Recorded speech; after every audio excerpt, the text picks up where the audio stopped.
The election of 1832 revolved around one issue: the bank.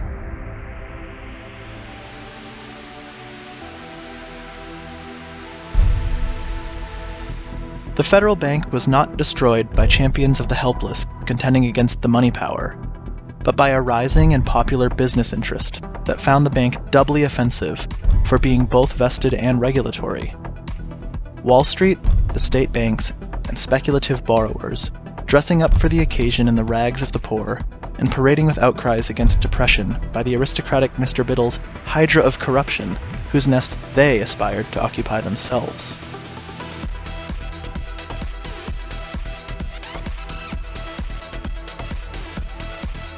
The Bank of the United States still had 4 years left on its charter when Jackson won re-election against Henry Clay in 1832.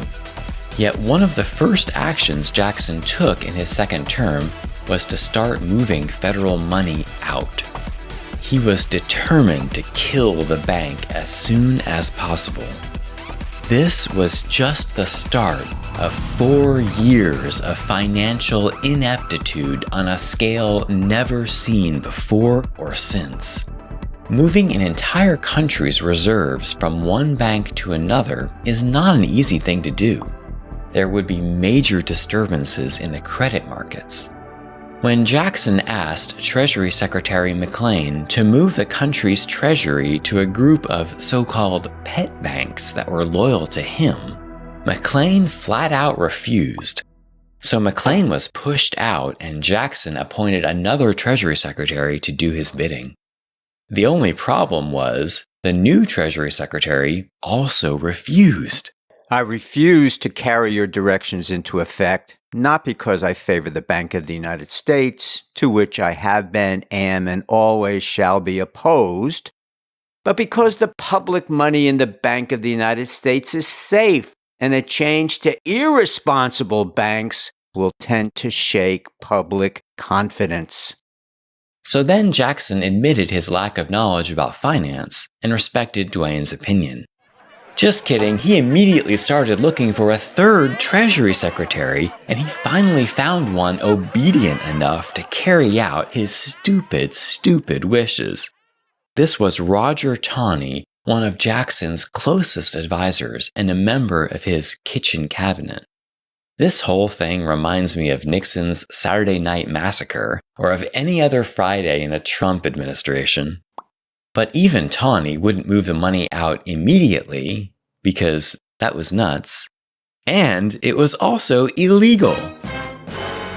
By law, funds could only be removed from the bank if they were found to be unsafe. But they were certainly safer there than in Jackson's pet banks. Instead, Taney decided to stop depositing funds into the Bank of the US and to let the balance draw down slowly as the regular bills of government came due and money was spent. This was still arguably illegal and a potentially impeachable offense. But with the House in Jacksonian hands, impeachment was off the table. The Senate was a different story. Led by Henry Clay, the Senate passed a motion of censure by a vote of 26 to 20. This is basically the same thing as the House voting to impeach. This is the only time in American history when a sitting president has ever been censured. Back at the still powerful but slowly withering bank in Philadelphia, Nicholas Biddle decides to go on the offensive. Withdrawal of federal funds from his bank was beginning to cause a mild recession nationwide, which, unfortunately, gave him an idea. He would make the recession worse, as bad as he possibly could, and then try to blame Jackson for it. Maybe then he could get enough votes in Congress to override a presidential veto and get his bank chartered again, or so he hoped. For these reasons, in late 1833, he engineered a recession. Now, Biddle was a great central banker, but he was really bad at public relations. This plan didn't work at all. It was a vicious stunt and made people even more convinced that he held too much financial power. It wasn't even a very bad recession. It ended in 1834 when Van Buren's safety fund came up with the cash to help re-stimulate the economy. At this point, there was no going back. The bank war was officially won by Wall Street, which went on to become the center of America's financial system. Biddle's bank stayed around for a while after this, but it abandoned its responsibility to the people. The executive, by removing the public revenues, has relieved the bank from all responsibility for the currency. This was bad news, because without any oversight of the economy, a speculative bubble started to grow. Public lands out west, forcibly seized from various tribes, were being sold cheap, as low as $1.25 an acre. The cheap prices were supposed to encourage poor settlers to move in, but the speculators usually got there first. While many banks out west did act responsibly, some were opened up seemingly overnight to finance these speculative transactions. Properties were bought cheap, then flipped to other speculators, all funded by paper banknotes with no federal oversight. Fly-by-night banks would back issues of their notes, not with gold, but with notes from other fly-by-night banks, pyramiding promises to pay on top of promises to pay gold that did not exist. With no national institution demanding redemption for these banknotes in gold, who would stop them from printing as many as they liked? Sure, fraud like this was against the law, but who's going to enforce it? And anyway, it wasn't a high priority. White-collar crime rarely is. A huge number of banks were chartered in these years, taking the nationwide total from 378 in 1832 to 563 in 1836. That's 185 banks created in 4 years. Even more alarming was that total paper money in circulation almost doubled in that short time frame. Jackson always claimed to believe in a hard currency and a strong dollar, but his actions had the exact opposite effect. Was he just completely ignorant of what he was doing, being manipulated by others? Or was he in on the grift? To be fair to him, in 1836, Jackson did eventually try to put a lid on all the speculation and outright fraud that was happening by issuing the specie circular. This was an executive order requiring that all federal lands be sold only for actual gold or silver coin, so no more fly-by-night banknotes. While I guess it was well-meaning, this order was too late to stop most of the speculation. One of the main effects it did have was only to drain the Western banks of any hard currency they had left. That money was sent back to Washington in payment as more tracts of land were sold. This was after Western banks had expanded their loans out to the hilt, whether responsibly or to fuel speculation. But now the rug was being pulled out from under responsible and irresponsible banks alike, bringing them all to the brink of collapse. By this time, Jackson had paid off the national debt for the first and only time ever. That happened in 1835. He was able to pull off this impressive-seeming feat by, first of all, selling the land out west, and second, by taxing imports from Britain. Since the economy was booming and America was in the process of industrialization, lots of capital goods were being imported every year. Imports increased from 63 million in 1830 to 177 million in 1836, almost tripling the revenue gained from the import tariff in 6 years. Budding American industrialists were racking up huge debts to British trading houses in this process. So yes, the national debt was paid off, but was that actually a good thing? It really wasn't. It was made possible only by another expanding bubble, the massive trade deficit with Britain. In his book, Banks and Politics in America, Bray Hammond writes about the illusion that payment of the public debt was the result of thrift, honesty, and grit, whereas it was in fact the result of speculation, overtrading, and a protective tariff.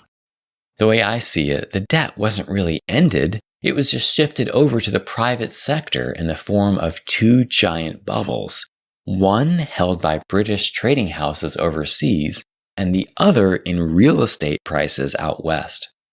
As both of these bubbles were getting dangerously close to popping, gold coin was still flowing into government coffers from both directions. This is just ridiculous because you get this weird problem of, what do you do with the surplus? A government surplus sounds great, right? But they had no plans for how to spend it. Without a large, responsible institution to safeguard that surplus, gee, I wish we had one of those. Jackson had to give the money to his pet banks. These small state banks used it, of course, as reserves to print ream after ream of banknotes, giving even more fuel to the speculation. Realizing that, hey, this was becoming a problem. Why didn't anyone tell me this was a bad idea? Jackson eventually agreed to a plan Henry Clay came up with to distribute the surplus to the states for infrastructure improvements, rather than keep giving more and more money to the pet banks. The distribution of the surplus to the states would be done in 4 installments. Let's pause there and reflect on how insane this has all been so far. Let's say you wanted to buy land out west. The banks there are undercapitalized, but you need gold coin because of the specie circular. So you had to withdraw from a bank that actually had coin, let's say in New York, and drag these huge, heavy sacks across hundreds of miles of sparsely populated wilderness.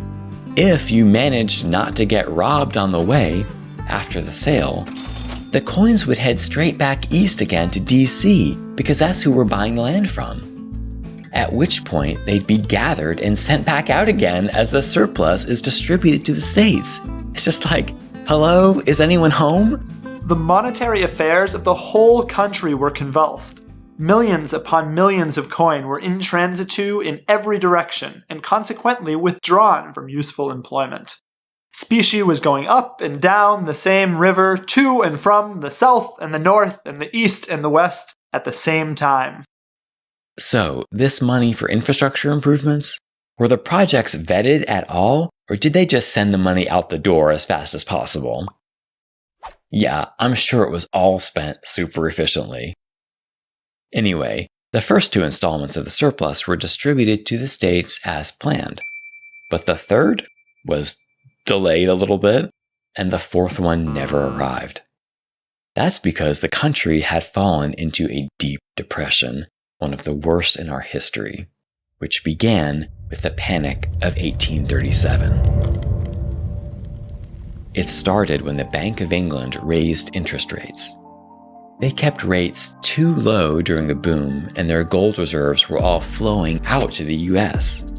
Investment capital will tend to seek out the highest rate of return, and so it will flow to the country or state offering the best rates. That's the way money flows around the world, even today, unless there are controls set up to stop it. Anyway, England wanted to get some of that gold back, right? So by August of 1836, they had raised interest rates twice, a full point in total, from 4 to 5%. After raising interest rates, the Bank of England then heard about the specie circular for the first time. Remember, communication was not instantaneous in these days. There wouldn't be a telegraph line set up across the Atlantic Ocean for 30 years yet. The specie circular was a huge deal. It meant that even more gold would be withdrawn from US banks than the Bank of England expected. They had miscalculated. And suddenly, for them, the music stopped. Over the next few months, the pale faces of English bankers would grow a few shades paler. The Bank of England started to pull back quietly at first on loans to banks serving American merchants. But word of this new policy got out. These banks in turn pressured those merchants to repay their loans. and other banks followed suit. To pay back the British banks and trading houses, American merchants were forced to withdraw $1 million in gold and silver from New York banks in 2 days. At that point, no one wanted to be stuck holding potentially worthless paper banknotes. So people everywhere started lining up outside banks to withdraw their gold. Banks were forced to end specie convertibility the next day on May 10, 1837. With access to money cut off, unemployment began to shoot up and would grow all the way to 25% in coming years. This is sometimes called America's first Great Depression. In my opinion, Jackson doesn't always get the blame for this crisis that he richly deserves. And that's because by 1837, it was actually Van Buren at the helm, not Jackson. He had just won the election of 1836 with Jackson's blessing. Congratulations! Looking back at Andrew Jackson, hands down, he's my pick for the worst president ever. He was deeply committed to white supremacy, even more so than other presidents, which is saying something. He led the removal and continued genocide of the First Nations with the Indian Removal Act. And his mismanagement of the economy was truly epic. That being said, I can't completely forgive Nicholas Biddle for his mistakes either. Everyone in America suffered because of the fighting between these two arrogant and power-hungry people. The Depression would last until the mid-1840s. Americans would see starvation, bank failures, and enormous job losses. And they knew it was the result of fraud and speculation perpetrated by the banks. They would now turn against banks of all kinds, not just central banks. Some would even call for their complete abolition. But what they'd get instead would be the freest banking laws yet.